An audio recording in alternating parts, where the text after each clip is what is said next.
Do you know how I feel about this chapter? I feel that we can get a single chapter that, somebody is getting overpowered in Bleach. Because we had the Quincy, I'm stronger than you.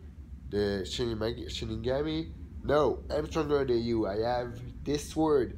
Oh yeah, me, I have my full transform. Oh yeah, me, I have my Bankai. And now we have, that big face at the end that is like, what the hell?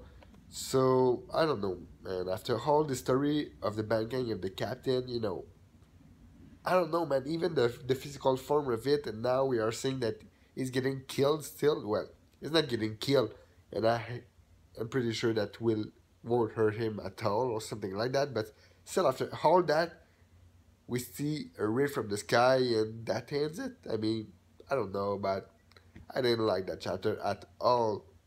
Now the whole relationship between the captain and the bankai, that was a little bit special.